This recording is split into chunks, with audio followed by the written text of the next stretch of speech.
Hello students, let's start our next national party and the name is All India Trinamool Congress AITC. May be possible ये उन students की books में ये book mention नहीं होगा ये पार्टी का नाम जिनकी ओल्ड एडिशन है because it is included now. तो एक बार इसको भी पढ़ते हैं. बेसिकली ये पार्टी इस्टेब्लिश हुई 1 जनवरी 1998 को under the leadership of Mamata Banerjee. Recognised as a national party मतलब इसे पहचान मिली 2016 में नेशनल पार्टी के रूप में. पार्टी का सिंबल फ्लावर और ग्रास है. कमिटेड टू सेक्युलरिज्म ये भी धर्मनिरपेक्षता और फेडरलिज्म के प्रिंसिपल पे बिलीव करती है. Has been in power in West Bengal since 2011. Also has a presence in Arunachal Pradesh, Manipur and Tripura. आप यहाँ पर आसानी से देख सकते हैं कि इसका ईस्टर्न जोन में प्रभाव ज़्यादा है. In the general elections held in 2014 इस पार्टी को 3.84% टोटल वोट्स मिले थे एज वेल एज 34 सीट्स मिली थी. एंड लोकसभा इलेक्शन में ये पार्टी 4th लार्जेस्ट पार्टी के रूप में रिकॉग्नाइज हुई थी. इसलिए इसे 2016 से नेशनल पार्टी के रूप में ऐड कर दिया गया. Our next party is and the last party is Nationalist Congress Party. Basically ये पार्टी जो बनी है 1999 में और पहले ये पार्टी जो थी वो कांग्रेस का ही एक भाग थी. Espouses democracy, Gandhian secularism, equity, social justice, federalism. कुछ खास नहीं है. मोस्ट ऑफ द आइडियोलॉजी जो कांग्रेस पार्टी की हैं वही आइडियोलॉजी आप यहाँ पर भी देखते हैं कि गांधी जी की विचारधारा के साथ साथ प्रजातंत्र, समानता, सामाजिक न्याय और संघवाद इन्हीं आइडियोलॉजीज़ पर ये पार्टी भी काम करती है. wants that high offices in government be confined to natural born citizens of the country. इस पार्टी का ये मानना है कि सरकार में जो भी महत्वपूर्ण ऊंचे पद होते हैं वो प्राकृतिक रूप से जन्मे हुए लोगों को मिलने चाहिए, न कि पीढ़ी दर पीढ़ी या वंशवाद व्यवस्था में. जैसे होता है ना कि फादर के बाद उनका सन जो है उस प्रोमिनेंट पोजीशन का हकदार होता है. जैसे आज आप समाजवादी पार्टी में देखते हैं, आप कांग्रेस पार्टी में देख रहे हैं. महाराष्ट्र में ये एक मेजर पार्टी के रूप में है and has a significant presence in Meghalaya, Manipur and Assam. ये महाराष्ट्र में कोलिशन गवर्नमेंट में भी पार्टनर के रूप में नज़र आई थी कांग्रेस के साथ में. Since 2004 a member of United progressive alliance. Now ये हमारे सारी पॉलिटिकल पार्टीज़ अब ख़त्म हो गई.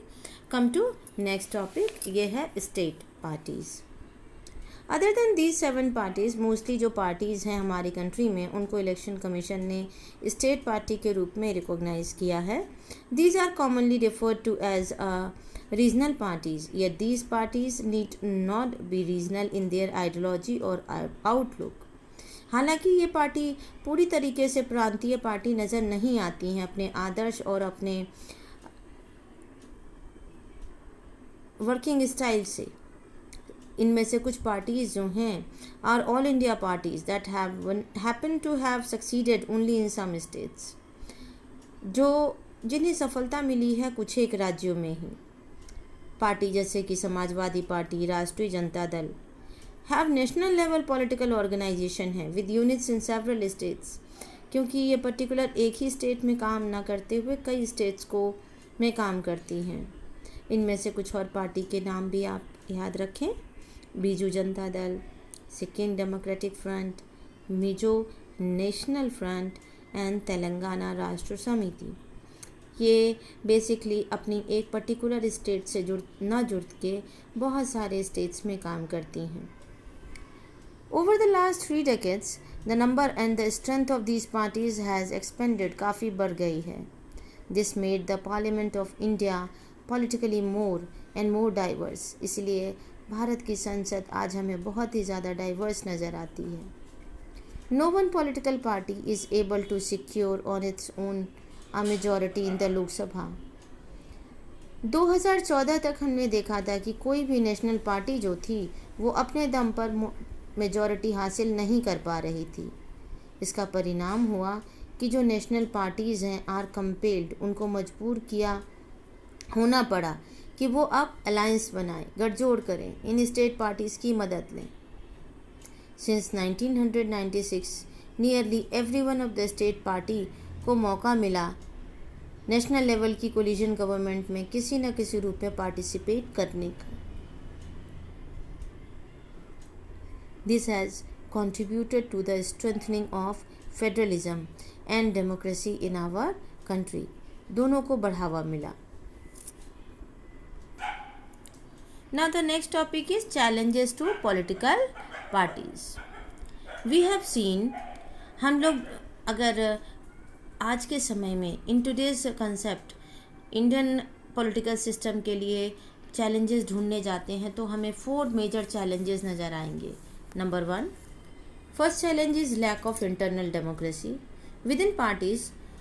पूरे विश्व में, भारत में ही नहीं, हम ये देखते हैं कि जो पावर्स होती है वो कॉन्सेंट्रेटेड होती है कुछ ही हाथों में। Parties do not keep membership register भी नहीं बनाते हैं, ये अपनी ऑर्गेनाइजेशनल मीटिंग्स भी नहीं करते हैं और इंटरनल इलेक्शंस भी नहीं कराते हैं अलग अलग पोस्ट के लिए।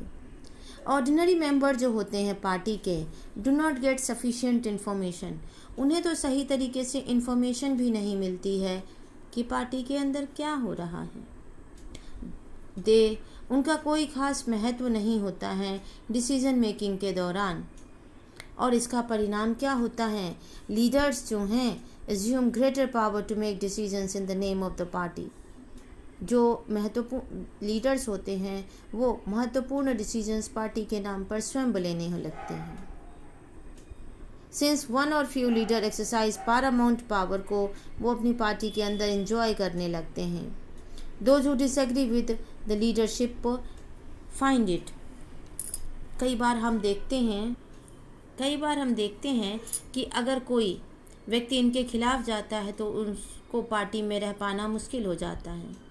मोर than loyalty to party principles and policies, personal loyalty जो है इन लीडर्स की बहुत ज़्यादा इम्पॉर्टेंट हो जाती है। दूसरा चैलेंज है डायनेस्टिक सक्सेशन, ये भी फर्स्ट से जुड़ा हुआ है। मोस्टली पॉलिटिकल पार्टीज़ जो हैं वो ओपन और ट्रांसपेरेंट प्रोसीजर्स का इस्तेमाल नहीं करती हैं अपनी फंक्शनिंग के दौरान, इसीलिए ऑर्डिनरी वर्कर्स को कभी भी टॉप पर आने का मौका ही नहीं मिलता है। Those who happen to be the leaders are in a position of unfair advantages to favor people close to them or even their family members. कई बार आप देखते हैं कि वो लीडर्स जो हाई पोजीशंस पर होते हैं अनफेयर एडवांटेजेस की मदद लेते हैं, वो इन पहुंच वाले जगहों तक आसानी से पहुंच जाते हैं। मोस्टली हम और भी प्रॉब्लम हमें देखने के लिए मिलती है कि अधिकतर पार्टीज़ में जो टॉप पोजीशन होती है वो हमेशा कंट्रोल की जाती है मेंबर्स ऑफ वन फैमिली के द्वारा। This is unfair to members of that party. This is also bad for democracy, क्योंकि इस सिचुएशन में जिन लोगों के पास एडिक्वेट एक्सपीरियंस या पॉपुलर सपोर्ट नहीं होता है, they also exist in the position of power. और इसकी वजह से जो सचमुच में काम करना चाहते हैं वो लाइफ लॉन्ग हमेशा बाहर रह जाते हैं, उनको मौका ही नहीं मिलता है।